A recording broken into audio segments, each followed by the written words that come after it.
بسم الله الرحمن الرحيم.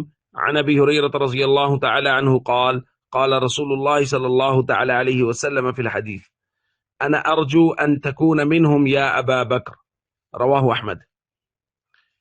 نبی کریم صلی اللہ علیہ وسلم نے ارشاد فرمایا، مجھے امید ہے کہ ابو بکر آپ انہی لوگوں میں سے ہیں۔ دوستو، یہ عبارت بھی ایک بڑی روایت کا حصہ ہے۔ حضور علیہ الصلوۃ والسلام نے ارشاد فرمایا، لِكُلِّ أَهْلِ عَمَلٍ بَابٌ مِّنْ أَبْوَابِ الْجَنَّةِ يُدْعَوْنَ مِنْهُ بِذَلِكَ الْعَمَلِ۔ ہر عمل والوں کے لیے اللہ نے جنت کا ایک دروازہ بنایا ہے اور اس عمل والوں کو اس دروازے سے بلایا جائے گا۔ حضور علیہ الصلوۃ والسلام کو حضرت ابو بکر نے عرض کیا، رسول اللہ صلی اللہ علیہ وسلم، هل احد يدعى من تلك الابواب كلها، کیا کوئی خوش نصیب ایسا بھی ہے جس کو جنت کے تمام دروازوں سے پکارا جائے گا؟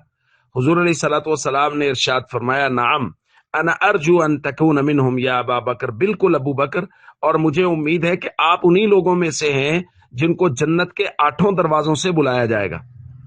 دوستو، اللہ کے نبی صلی اللہ علیہ وسلم تو یہ فرما رہے ہیں کہ ابو بکر تمہیں جنت کے 8 دروازوں سے جنت میں پکارا جائے گا، اور آج 1400 سال کے بعد چند غلیظ لوگ اپنی غلیظ زبانوں سے حضرت ابو بکر پر یہ الزام اور بہتان بازی کرتے ہیں کہ انہوں نے حضرت فاطمہ رضی اللہ تعالیٰ عنہ کو حق نہیں دیا تھا۔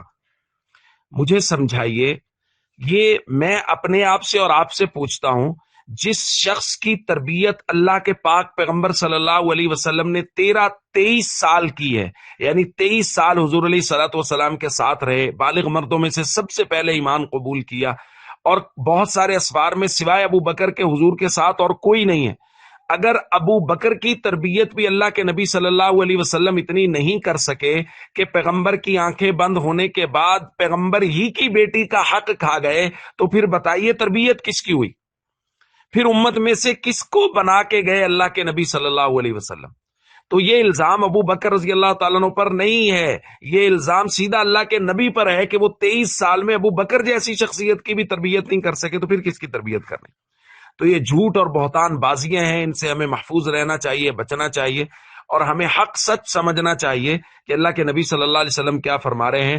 تاریخی من گھڑت باتوں سے زیادہ اہمیت ہے اللہ کے نبی صلی اللہ علیہ وسلم کی تربیت کی، خاص طور پہ سیدنا صدیق اکبر اور تمام صحابہ کرام کی تربیت خود اللہ کے نبی صلی اللہ علیہ وسلم نے کی ہے، اور ہمیں اللہ کے نبی صلی اللہ علیہ وسلم کی ہوئی تربیت پر بھرپور اعتماد کرنا چاہیے۔ السلام علیکم ورحمۃ اللہ وبرکاتہ۔